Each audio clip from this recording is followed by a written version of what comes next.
Ya, kita lanjutkan lagi pemirsa Ustazah Yati. Jadi sebenarnya apa yang salah ya dengan anak muda kita sekarang ini? Apakah kemudian pendidikan agama sebegitu berpengaruhnya beda banget gitu ya antara zaman dulu sama zaman sekarang gitu Ustazah?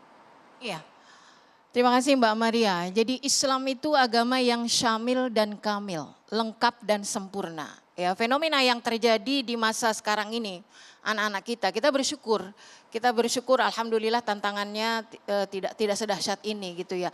Akan tetapi Islam sudah mengantisipasi dari sejak awal. Itu pencegahan preventif itu sudah ada. Yang pertama, dari pemilihan pasangan aja Islam itu udah menyuruh kalau cari istri itu utamakan agama, fadfar bizatid din. Karena anak itu intensitas dengan ibu itu sangat luar biasa. Dan kemudian faktor genetik sangat menentukan. Dan kemudian bukan hanya itu, juga faktor lingkungan. Dan seorang ibu adalah madrasah pertama bagi anak-anaknya. Jadi ketika fenomena yang terjadi, apalagi orang tua sekarang juga mabok gawai juga, ya bisa jadi saya setuju memang mereka juga mungkin korban, kan kayak begitu. Tapi ini adalah tanggung jawab kita sebagai orang tua.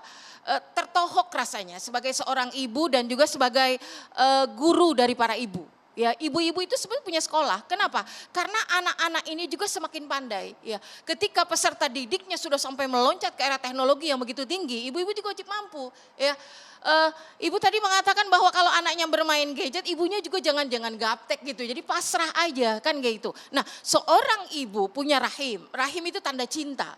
Jadi kadang-kadang orang tua begini, saya memberikan anak saya ini fasilitas itu tanda cinta. Ayah juga memberikan fasilitas itu tanda cinta. Bahwa harta tidak selalu membawa kebahagiaan. Bahwa sentuhan cinta itu lebih utama. Maka saya sering berkata pada ibu-ibu, kecil-kecil dulu kita tuh sering dipeluk sama ibu kita. Sekarang anak-anak sekarang tuh kasihan. Belanja saja mereka ditaruh di troli. Bareng-bareng dengan sembako itu.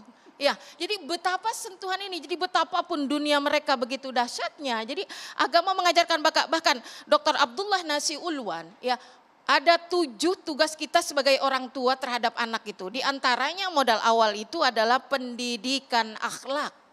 Rasul pertama diutus, tantangannya itu dahsyat. Ya, bagaimana moral itu begitu hancur. Bagaimana para bapak itu membunuh anak-anak perempuannya. Bagaimana pergaulan laki-laki dan perempuan. Itu bagaimana seorang anak tiri boleh mengawini ibunya. Nah, inilah kehadiran Islam. Makanya kita sekarang sebagai orang tua, betul saya sadar bahwa ini adalah tohokan besar buat kita para ibu. Ya. Bahwa kita ini jangan nyaman dunia kita, bahwa kita sukses sebagai saya misalnya, bisa berdakwah di luar sana. Bagaimana dengan anak-anak saya? Kita juga ngeliat kok ibu bapak bisa tidur nyenyak ya, pukul 1:30 anak belum pulang loh. Nah itu Ustazah, apakah juga melihat bahwa kalau sekarang tuh nampak jelas ya ada penurunan pendidikan agama kepada anak? Betul. Yang pertama adalah kenapa begitu ya? Karena itu tadi tantangannya sekarang. Dulu zaman kita kalau pesantren itu ya udah pesantren, nggak ada di sana. Nah sekarang ini pesantren boleh boleh pakai HP tapi waktu tertentu. Nah itu artinya kan masih ada kesempatan gitu ya. Nah akan tetapi sampai kapanpun agama itu tetap menjadi modal dasar keselamatan. Agama itu tetap menjadi fondamen yang utama bagi kita dalam mendidik anak. Kenapa? Karena agama itu adalah mendidik hati. Seorang anak kita nggak bisa pantau 24 jam Mbak Maria. Iya, saya berkata bahwa kamu mama lepas ke perguruan ini untuk ilmu akademik. Tapi agama sudah cukup. Pertama sekali di dalam perut itu bagaimana orang tua diajarkan mendidik agamanya supaya cinta Al-Quran. Kemudian di rumah pengawasan, bahkan agama mengajarkan dari awal meskipun mereka bersaudara, tidur itu mesti pisah. Kalau kamarnya nggak ada 2, tempat tidurnya misah. Kalau tempat tidurnya nggak ada 2, selimutnya yang misah, itu bersaudara. Bersaudara. Seorang ayah kalau masuk kamar anak gadisnya ketuk dulu, itu anaknya.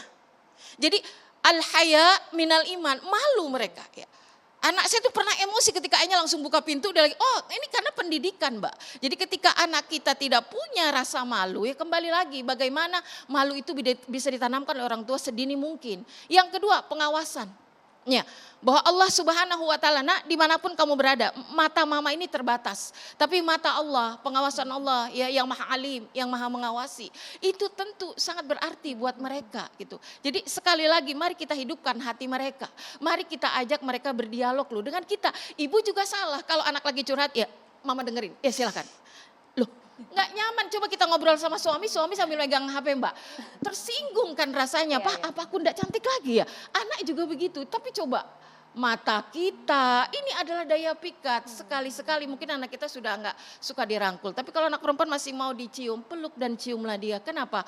Allah mengajarkan pada orang tua untuk berhati-hati, dikecam dalam surah At-Tahrim. Iya, jaga diri kita, diri dulu. Jadi orang tua yang mampu menjaga dirinya, dia akan mampu menjaga keluarganya dari api neraka. Wa ahlikum nar. Ya, ini kecaman buat orang tua. Yang kedua, pesan Allah di dalam surah An-Nisa ayat 9. Wal yashal ladzina law taraku min khalfihim dzurriyyatan di'afa. Imam Nawawi menyatakan lemah ini ada 3. Lemah iman, lemah mental, lemah fisik. Ini kadang-kadang fisik oke ini tampilannya anak-anak usianya nggak sesuai dengan apa ya kondisi tubuhnya. Kan tetapi asupan fisik cukup, tapi kita tanya bagaimana dengan kebutuhan agama? Ya, kalau kita memang terbatas sebagai orang tua agama, datangkan guru agama. Ya, kemudian juga dasari bahwa anak kita ini kenal Robnya, kenal Tuhannya. Karena inilah yang membuat mereka itu punya kontrol. Punya kontrol, kenal Tuhan, kenal diri. Kenal siapa dirinya, seperti kata ibu tadi, nggak ada hukuman, nggak ada takzir ya. Kenapa? Mereka orang lain bisa marah, tapi orang tua tahap pendidikannya 0 hari sampai 7 tahun jadikan mereka seperti raja. Jangan banyak marah dengan anak kecil ya. Kenapa? Tapi maka sayang-sayanglah mereka, cintai mereka. Kemudian berikutnya, jadikan mereka itu sebagai tawanan. Nah ini makanya perintah sholat itu 7 diajarkan, 10 wajib. Kalau mereka enggak mau, agak keras sedikit. Nah yang berikutnya ketika mereka usia remaja, nah ini kayak temen.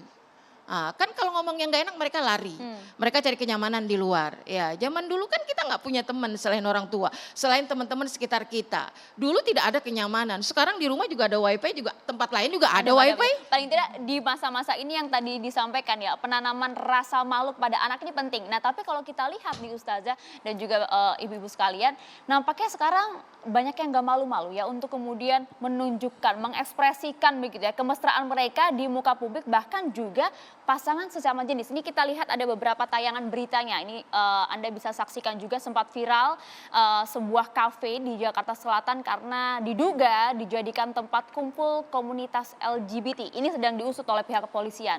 Dan juga ada beberapa video yang sempat viral juga di media sosial begitu leluasanya begitu ya, mereka menunjukkan kemesraan di muka publik, tidak hanya pasangan muda-mudi saja, tapi juga nampak ada pasangan sesama jenis juga di sana. Nah, ini yang kemudian membuat kita miris juga begitu ya, mengapa hal ini begitu mudahnya kita lihat, tidak hanya kemudian kita lihat di media sosial saja, tapi kita juga bisa melihatnya di muka publik begitu Ustazah. Iya. Itu makanya saya mengatakan bahwa manusia yang punya iman itu punya malu. Itu makanya malu itu separuh dari iman. Dan kita adalah laqad khalaqnal insana fi ahsani taqwim. Ketika Allah Subhanahu wa taala mengatakan bahwa kita ini adalah manusia yang sempurna. Tapi ayat berikutnya tsumma radadnahu asfala safilin. Manusia itu bisa juga walaupun dia diberikan kesempurnaan dengan akal dan hati bisa terjerembab juga ke dalam jurang kenistaan. Kenapa? Karena pada sisi ini manusia berada antara ya ini akal sehat kemudian ada nafsunya. Pada sisi lain ya ada godaan iblis. Pada sisi lain ada keinginan untuk lebih baik. Kan begitu. Maka al-fujur dan takwa ini selalu bersanding. Nah makanya disinilah ketika seseorang merasa bahwa saya ini makhluk Tuhan. Ya. Bahasa-bahasa yang dikemukakan itu adalah bagaimana kita mengangkat derajat manusia.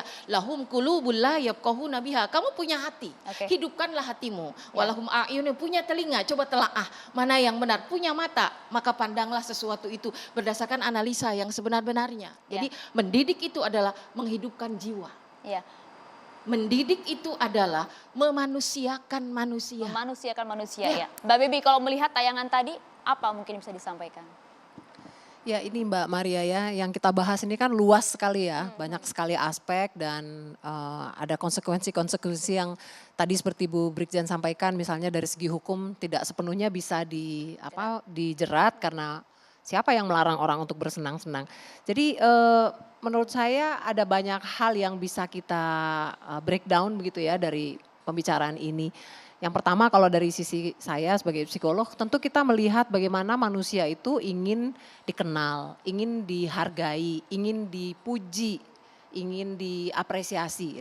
Hampir seluruhnya kita dalam tahap-tahap kehidupan kita itu kekurangan semuanya gitu ya. Itu makanya bisnis jempol itu kan laris ya.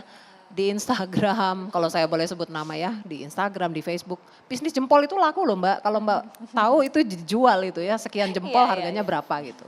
Dan sebagian besar dari kita yang krisis pada pengakuan itu juga sangat mendambakan kalau postingan kita di like, di jempol, apalagi di komen. Apalagi oleh orang yang sedang kita tuju untuk memberi pujian kepada kita. Itu kan artinya kita sebetulnya krisis pada pengakuan itu ya. Krisis diterima, krisis diakui, krisis dihargai, krisis dipuji.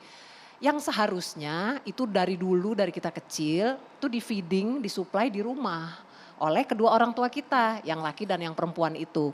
Sehingga rasa kecukupan kita akan pujian, akan penghargaan, akan penerimaan, akan persetujuan itu lengkap dari rumah, dari tokoh laki-laki dan dari tokoh perempuan. Sayangnya dalam banyak keluarga di Indonesia hal itu tidak sepenuhnya ada Ya. Mbak. Makanya kita masih tetap menemukan pasien-pasien yang Oh, umurnya di seperti atas 60 tahun. Yang tetap Ada masih juga. membutuhkan postingannya dijempolin, di like, di love dan sebagainya. Ngapain kalau kita pikir ya, kalau kita kecukupan ngapain, masa itu penting sih?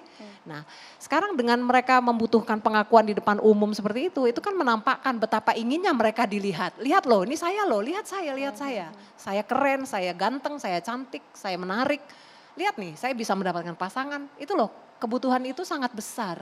Ya. Dan sekarang itu di endorse dan dimagnify oleh keberadaan medsos, oleh keberadaan Internet of Things ya. Yang membuat semuanya lebih cepat tersampaikan ke dunia luar gitu. Nah salah satu yang penting dari pembicaraan malam ini menurut saya adalah bagaimana kembali kita menguatkan hubungan di dalam keluarga. Supaya anak-anak itu sejak kecil sampai remaja sampai gede pun, sampai berpasangan pun, kita mendapat pengakuan juga dari pasangan satu kita ya, gitu loh Mbak. keluarga. Iya. Kan banyak orang tuh nggak dapat pengakuan dari pasangannya sampai harus nanya, Mas kamu sayang nggak sih sama saya? Mas saya cantik nggak? Gitu ya. Tadi Bu Ustazah bilang kalau ditanya dia baca jawabnya sambil Main main HP, sambil apa. Jadi Oke. itu membuat dia merasa saya nggak terpenuhi keinginan saya, jadi saya harus cari di luar. Ya, itu secara psikologi Kalau begitu Anda pandangan makan yang kenyang dilihat di ya. rumah, Anda kan nggak akan cari makan lagi di luar gitu kan. Iya, kalau tadi kemudian sempat disinggung juga tidak ada unsur hukum yang bisa ditarik ke sana. Pertanyaannya kemudian bagaimana ya untuk menimbulkan efek jera kepada mereka. Nah, nanti usai jeda kita tanya-tanya juga bareng Mbak Devi dan juga Bu Sri. Sesaat lagi.